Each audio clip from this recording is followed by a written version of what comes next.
Atrial Septal Defect, ASD, and Ventricular Septal Defect, VSD, are both congenital heart defects involving abnormalities in the septum, the wall that separates the chambers of the heart.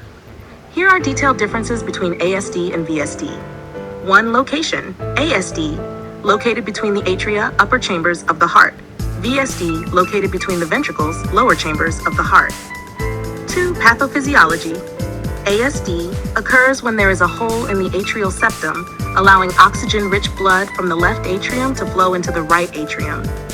VSD involves a hole in the ventricular septum, allowing oxygen-rich blood from the left ventricle to mix with oxygen-poor blood in the right ventricle. 3. Blood flow impact. Impact results in increased blood flow from the left atrium to the right atrium, which can lead to increased blood flow to the lungs. Leads to increased blood flow from the left ventricle to the right ventricle, causing increased pulmonary blood flow and potentially leading to pulmonary hypertension. 4. Clinical presentation. ASD, often asymptomatic or may present with symptoms such as fatigue, palpitations, or shortness of breath, depending on the size and location of the defect. VSD, symptoms depend on the size of the defect and may include poor feeding, failure to thrive, respiratory infections, or heart failure in severe cases.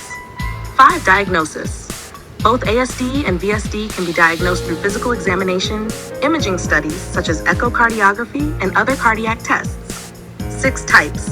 ASD includes several types such as ostium secundum, ostium primum, and sinus venosus defects, based on their location within the atrial septum.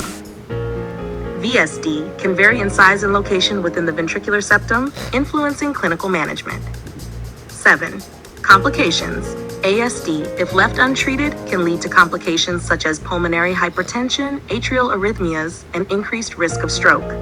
VSD may result in complications like heart failure, pulmonary hypertension, and bacterial endocarditis. 8. Treatment. Small defects may close on their own, but larger defects often require surgical closure or transcatheter closure procedures.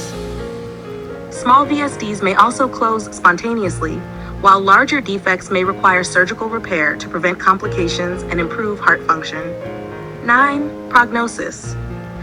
Generally has a good prognosis with appropriate management, especially if diagnosed early. Prognosis depends on the size of the defect, associated complications, and timely intervention. 10. Prevalent, less common than VSDs. One of the most common congenital heart defects, accounting for a significant portion of congenital heart disease cases. 11. Genetic factors. Both ASD and VSD can occur sporadically or be associated with genetic syndromes or chromosomal abnormalities. 12. Impact on heart function. ASD may affect atrial function and volume load on the right side of the heart. VSD can significantly impact ventricular function and systemic circulation if left untreated. Understanding these differences helps in diagnosing, managing, and predicting outcomes for individuals with ASD and VSD, emphasizing the importance of early detection and appropriate intervention in congenital heart disease management. Thank you.